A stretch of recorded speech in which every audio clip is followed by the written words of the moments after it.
What's going on, guys? Welcome back to the channel. We're gonna get a little bit of work done today on a project that I've been neglecting for way too long, and I'm excited to bring you guys along with me. So this is my 1957 Minneapolis Moline U. Runs on propane, and to give you an update on where it's at, a couple of years ago now,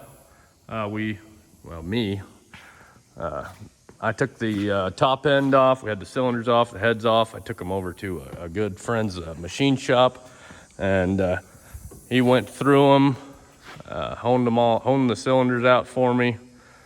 We rebuilt the heads and put it all back together, and I had it running, and I just needed to do a few more things to it before I completely buttoned it up. And time got away from me, and well, here it sits. So we've got a few things to do to it.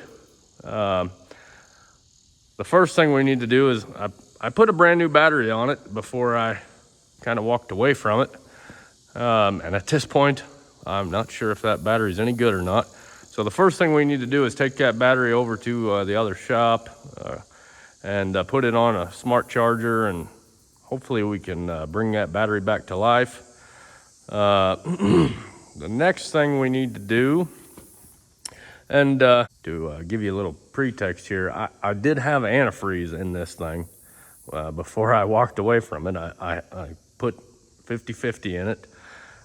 It still has antifreeze in it, but somehow I noticed a while back now, that freeze plug right there pushed itself out of this rear head. This is a 4-cylinder, and it's got two separate heads and 2 separate cylinders on it. And the freeze plug there pushed itself out of the rear head. Now, I am not sure how that happened. If it just didn't get completely installed correctly, or what the deal is, but I know it had antifreeze in it when I walked away from it, so I just don't know. All the rest of these freeze plugs are perfect. They're right where they should be.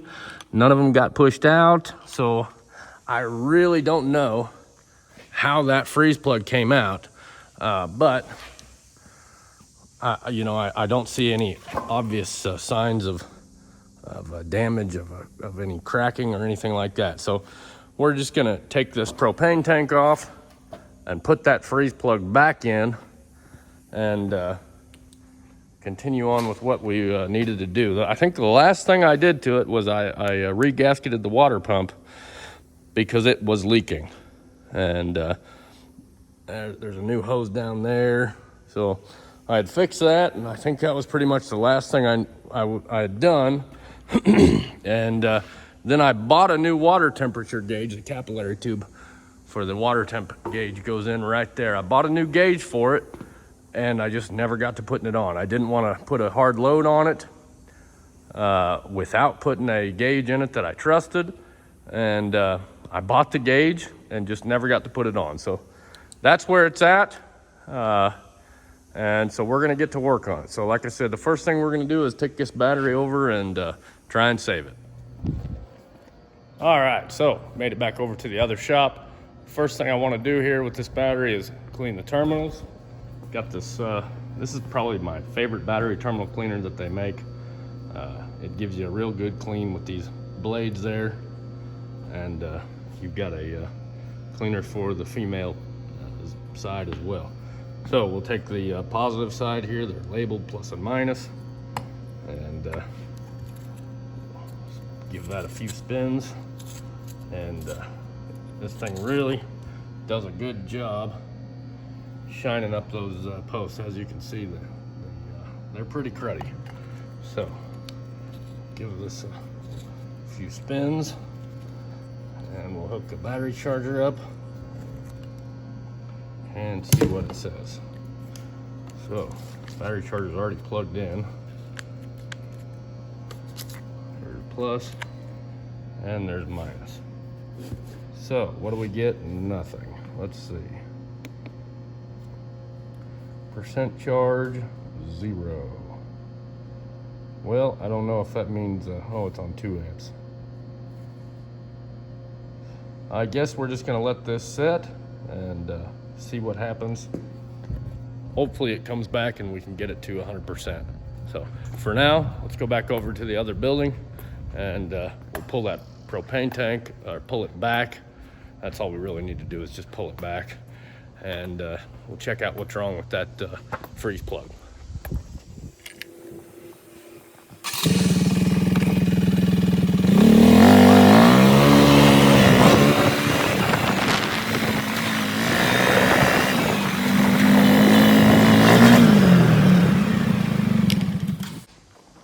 All right, so first thing we got to do is pull these bands. There's just 2 bands here. It looks like 4 half-inch bolts probably. 3/8 bolts, half-inch head, maybe 7/16. And then we just got to pull these lines off right here, and then we'll just slide this tank back. And really, I probably only need about 8 or 10 inches. Should have enough room there, and that'll let me remove this freeze plug, and we'll give it a good cleaning, and we'll go get a new one and reinstall it with some probably some of that old Indian head shellac or whatever that stuff is. So I'm gonna set you guys up somewhere here, and I'm just gonna get to work.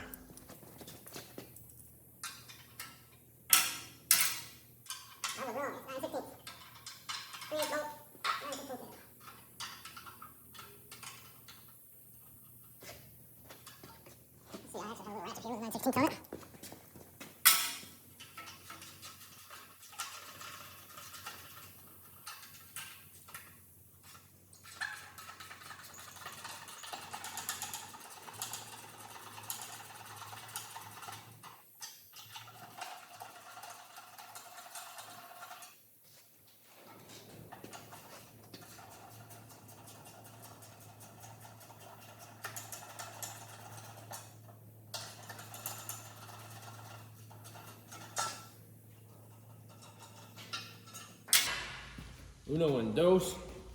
Grab the 2 on the other side for that band real fast.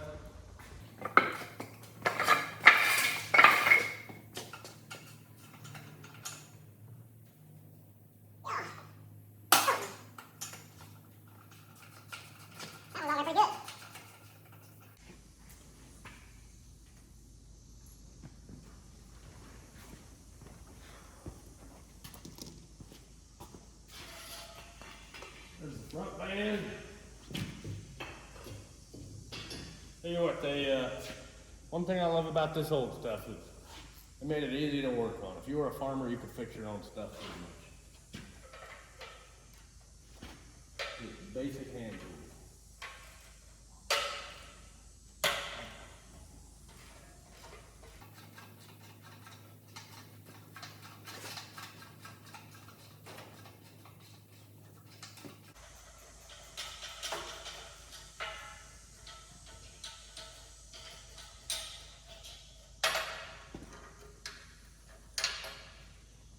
Okay, there's those. Sorry it's so dark over here. We do not have power in this building. So, you know, for now you kind of get what you get. The only power we have is if we run a generator over there, and that is extremely noisy. And I know you guys don't want to hear me try and talk over that. So we're just gonna make do with what we got for now. And that's the way it goes.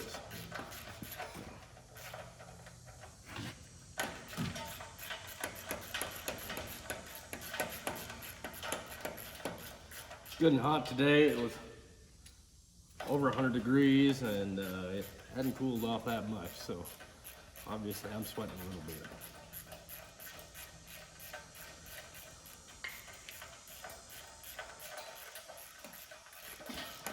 Okay, there's both of our bands.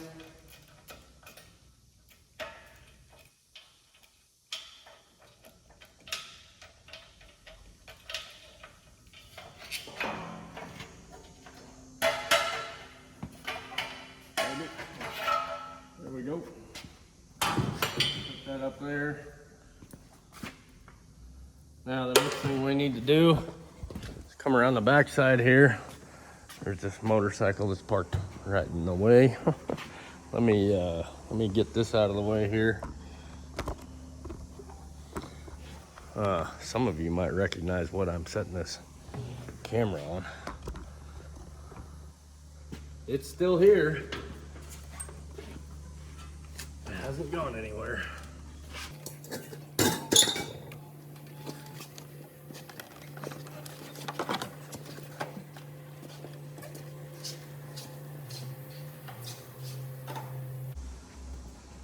Okay, with that out of the way, we need to get up here, and we got 2 lines to pull off. That one right there and that one right there. And then we'll just break that nut loose right there and pull this line off and drag the tank forward.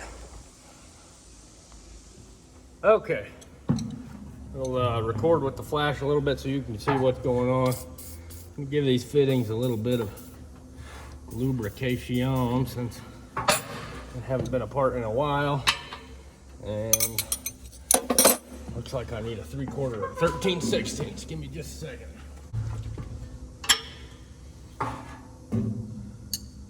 How about a 7/8 or 15/16? And it's going to be a 7/8. So let's break this loose. Oh yeah, come right loose. Get this side.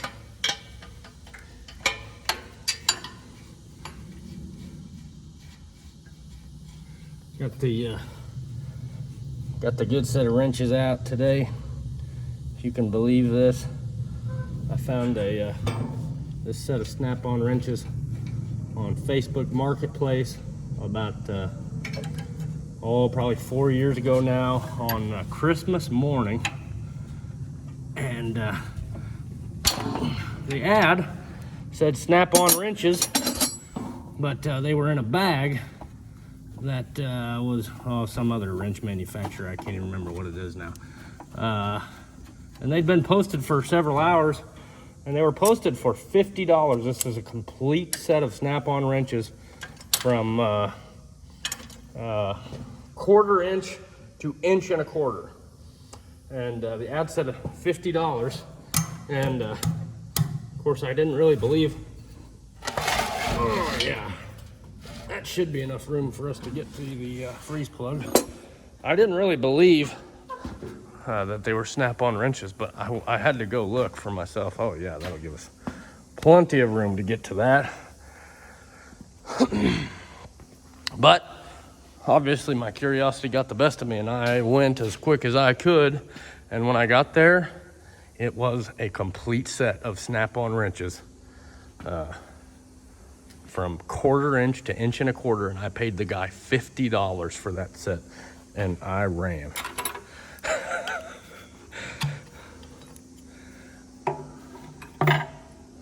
Well, that's kind of cruddy.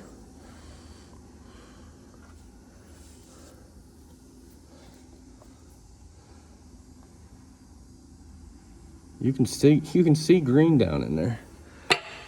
And once I saw that freeze plug had pushed out, I opened a petcock on the bottom of the radiator just to appease my mind, and there is antifreeze in it. So, like I said, I just don't know how that happened.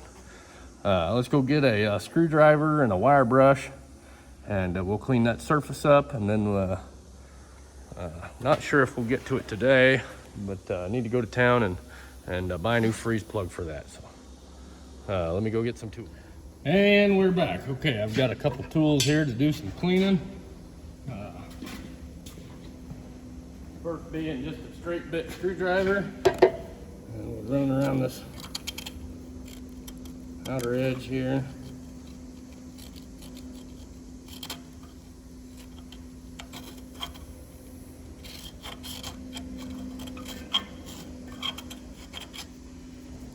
And then got a little wire brush here, so engage your safety splints.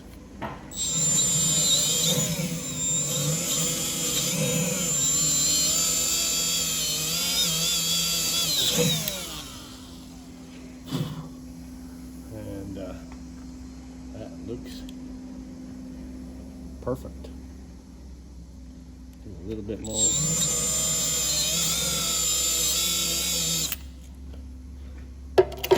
And there we have it. Looks nice and clean. And that is ready for a new freeze plug. Looks like a 2-inch freeze plug. And we'll have to go get a new one of them, and we'll might just put some Permatex aviation sealant on that. You know, now that I look at it, I don't know, this bottom one shows some signs of weepage. I don't know, guys. That one's dry. That one's dry. That one's dry. The really important ones obviously are between the blocks, because between the blocks and the head, because you cannot change those without pulling the blocks and the head. And like I said earlier, though, these look good. I don't know why, but it seems like these back ones, I guess they just didn't get installed correctly. I really can't think of any other reason why they would be like that. So that's that for now. We gotta go get a new freeze plug. And I guess I'll just have to decide if I want to go ahead and just pop that bottom one out and do it while we're here. Might consult Dad on the matter, see what he thinks. Obviously it's not that difficult of a job, as long as the sheet metal's off. Obviously the sheet metal's all off of this thing, so that makes it considerably easier to work on than when it's on. But I don't know. Now might be a good time to pop that bottom one out and change it. But we'll see what Dad says. In the meantime, I got to get a new one for the top. So the next project is this here temperature gauge. So got a new one right here. This is definitely a cheap China Steiner gauge, but you know, gotta work with what you got, right? I will probably, well actually I will definitely save this gauge. Oh, I forgot, yeah. That is obviously not the original water temperature gauge for this tractor. Says John Deere there. This, I would venture to say, is an original gauge to the tractor. This is obviously a replacement aftermarket, and this is probably something that one of my family members robbed off another tractor. I guess I didn't really explain the entire history of this tractor to you guys. I bought this tractor at auction when I was about 14 years old. It was a family tractor. Let me see if I can shut this flash off here. There we go. So it was a family tractor. My great-grandpa owned this tractor. It came off of my great-grandpa's farm. So my great-grandpa plowed with this tractor, my grandpa plowed with this tractor, and my dad plowed this with this tractor. So when of course my great-grandpa was dead before I was born. My great-grandma was still alive, and she had the entire estate. And when she passed, well, you know how it goes. Everything went to auction, and I simply couldn't let this thing go. So I went ahead and I purchased this tractor for $1,000 at 14 years old. at auction. I still remember the fellow there was another guy who was bidding against me the whole time, this little 14-year-old kid, and I still know his name, the fellow who was bidding against me, because, you know, he kind of jacked the price up on me a little bit. But, you know, that's how it goes. There's no friends at auctions, right? So anyways, I bought it, ended up getting it, brought it home, and well, here she is. And at that same sale, my dad had been promised this tractor basically his entire life. So this is a 1948 John Deere Model B. My great-grandfather bought this tractor brand new off the showroom floor of the John Deere dealer in Winfield, Kansas in 1948. My grandfather still remembers walking into the John Deere dealer as a little kid in 1948 and buying this tractor with my great-grandpa. So both of these tractors, this B and this U, this is Dad's, like I said. But both of these tractors mean quite a bit to me and to our family, and obviously they'll never get out of the family, at least not while I'm alive. So anyways, to change this water temperature gauge, there is a clamp on the back. Let me get my auxiliary. This is my auxiliary propane hose here. I just hooked this up to a little barbecue bottle for when my main tank's empty, and that allows me to move the tractor around without filling the main tank. So you got a couple nuts to take off there, and then this clamp comes off the back of the gauge, and then you can pull the gauge out the front, and we just got to snake the capillary through the bottom of that propane tank mount. So first thing, I'll go ahead and undo the capillary on the engine. Obviously the engine does not have, well, it's not full of coolant right now, so I'm not going to get a bunch of coolant out of this when I undo it, but normally you would have coolant up here above this level, so if you undid this you would get coolant out, but I'm not going to have that problem. So okay, first thing we'll do again, lube these puppies up.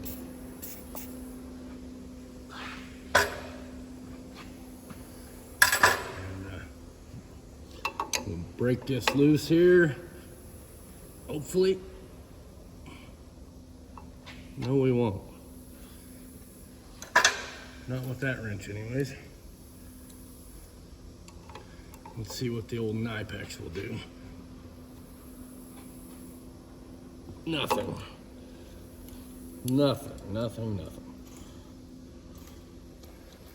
Okay. How about this?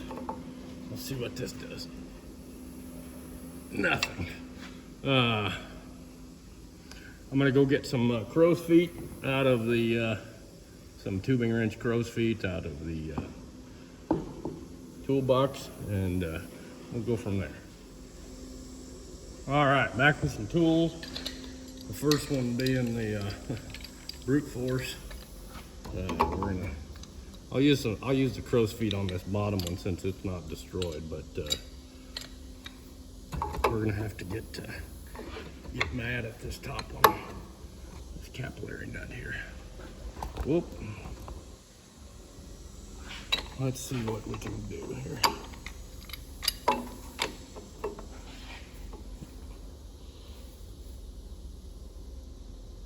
There she goes. Okay.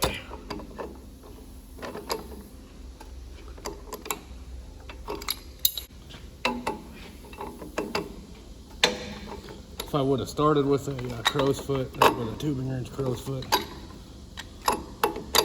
would have been all right, but hindsight's 20/20, right?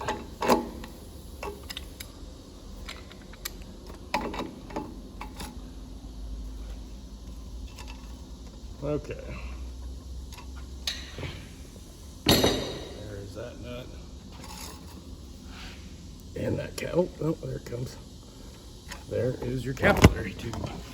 Boy, you guys are falling all over the place. All right, so that is your capillary tube. And this runs underneath this propane tank mount here. So we'll snake that through. The new gauge comes with this bushing here. So we'll go ahead and remove that with crow's feet. And then we will be ready for some Teflon tape and the new gauge. Okay, next.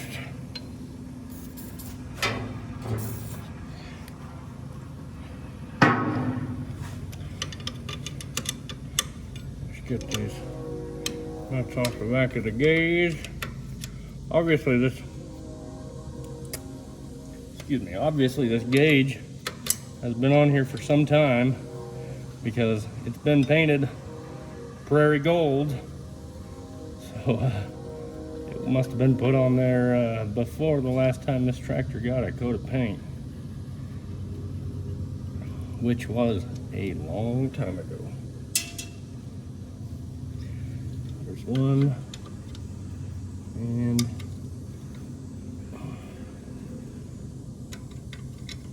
luckily these are coming right off.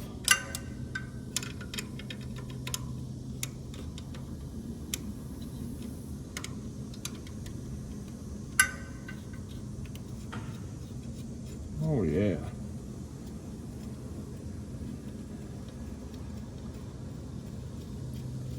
Okay. There's the clamp. So from there,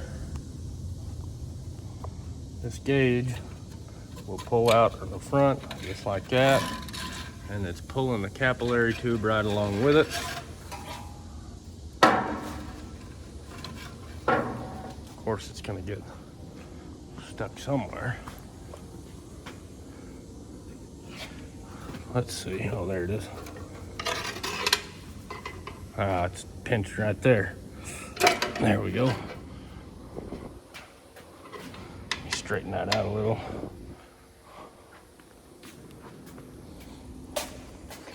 And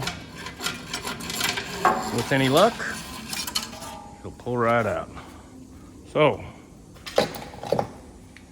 there is our old John Deere temp gauge, and we're ready to go back with the new one. Okay, I went ahead and pushed the gauge through its hole up there, and obviously you got to do that first, because if you don't, you're not going to get it in the hole.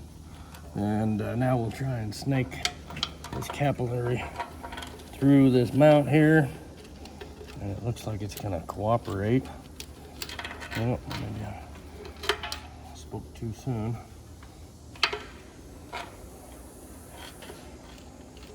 Come on, come on. There it is. Found it. It's right there. All right, so we'll pull it on through there. Kind of put it back how it was right as it goes under this clamp right there when it's all said and done. And I really hope this thing is long enough. Is it gonna be too short? I think it might be too short. Oh no. That would be about par for the course, of course.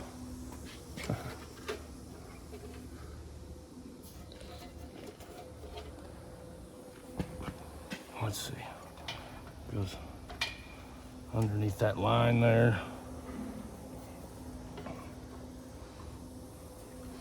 That would be par for the course, wouldn't it?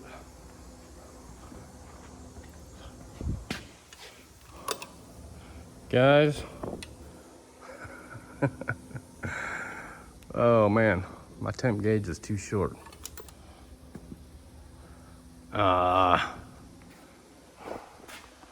kind of hate to say it, but that's what you get when you buy stuff from Steiner. Shoot.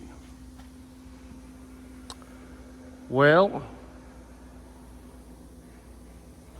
looks like we're stuck, guys.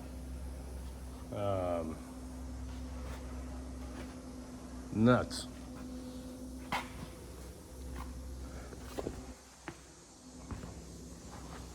I had every intention of at least getting one thing done today. Man, look at that. It even looks good in there. But don't matter if it looks good if it's too short, does it?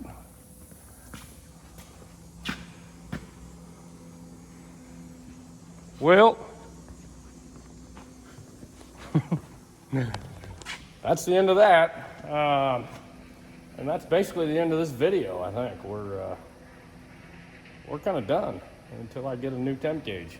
The one thing we will go do is we'll go look at the battery and see where it's at. All right, so looks like we actually are gonna get a little bit of positive news in this video. It looks like this battery is gonna come back. We are charging. It says it has 3.1 volts, but it's charging at 2 amps. So I'm just gonna leave that on it overnight, and we'll see what it looks like in the morning. I'll be back here in 12 hours. So anyways, tomorrow I'll see if I can get a new temp gauge coming. Probably not from Steiner. I'm sure I'll find one of these, you know, good old boys that keeps a stock of these parts in their barn or something and sells them on the side and has quality parts. So anyways, I'll get that coming tomorrow, and I'll go get a new soft plug and maybe 2, and we'll go from there. Anyways, thanks for watching, guys. I'll see you later. Have a good one.